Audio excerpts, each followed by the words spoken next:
These children usually, and more especially, take part in the liturgy first. So the young ones, the boys will be water boys, and the girls will be flower girls for the liturgical dance.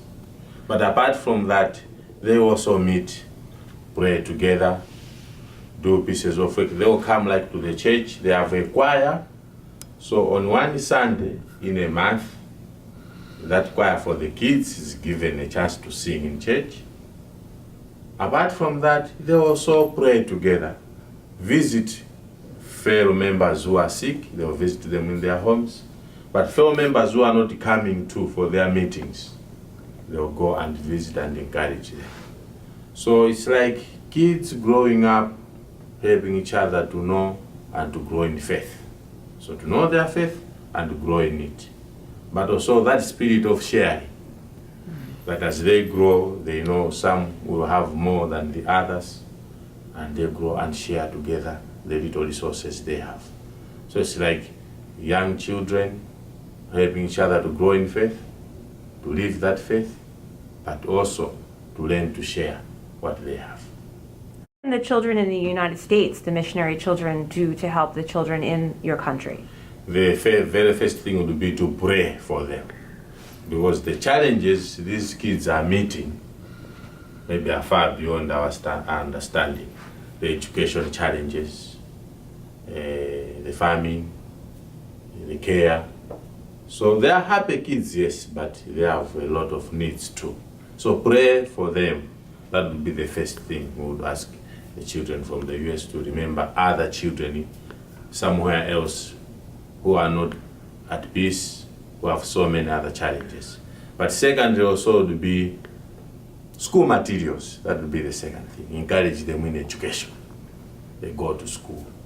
So if they can offer a pencil, a ballpoint, a notebook, that would be so helpful. Rosaries, second-hand clothes that they don't need. Those would be very meaningful to someone else who only has one pair of shorts and a t-shirt, and that's all. I think the first difference is the size. Usually in my country, families are bigger. So you have 5 or 6 or 7 children. With my experience here, in a family you'd have the dad and mom, 2 or 3 kids or 1. So the size differs. But secondly too, most of the families here, the dad and the mom go to work, they are busy. While in my parish, the dad and the mom don't have a piece of work. They work together in their field, in their garden, and the kids will usually work with them, join them. So the work that the family does in Malawi is done by the whole group. So leaving home, going together to the fields to work, and then coming back home, that increases the bond, the fact that they are working together. And when they harvest, they have the fruits of their sweat together as one family. And the kids will know and understand the challenges that the parents have in supporting the family.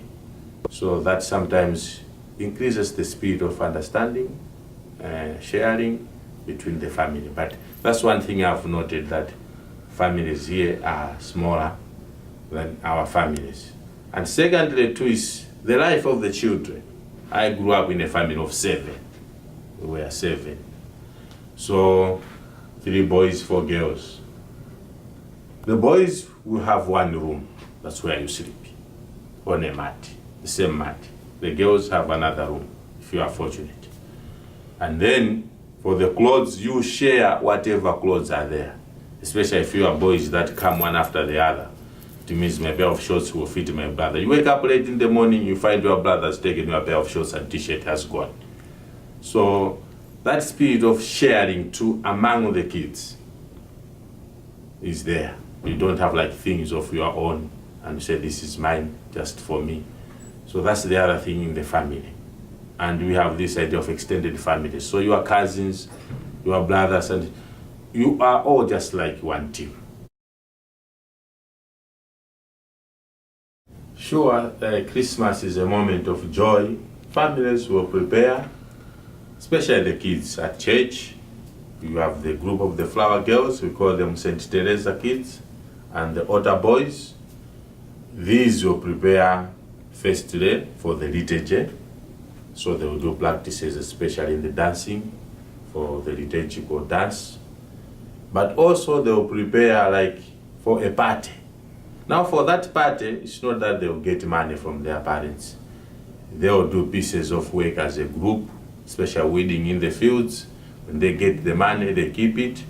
And on Christmas Day, they will eat together, dance together.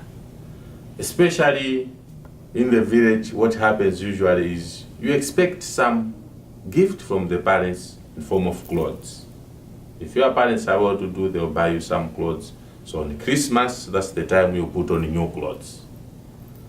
But apart from that, some parents may not afford it. You wash what you have, clean it, and you put it on. That's all you would get, nothing else on Christmas.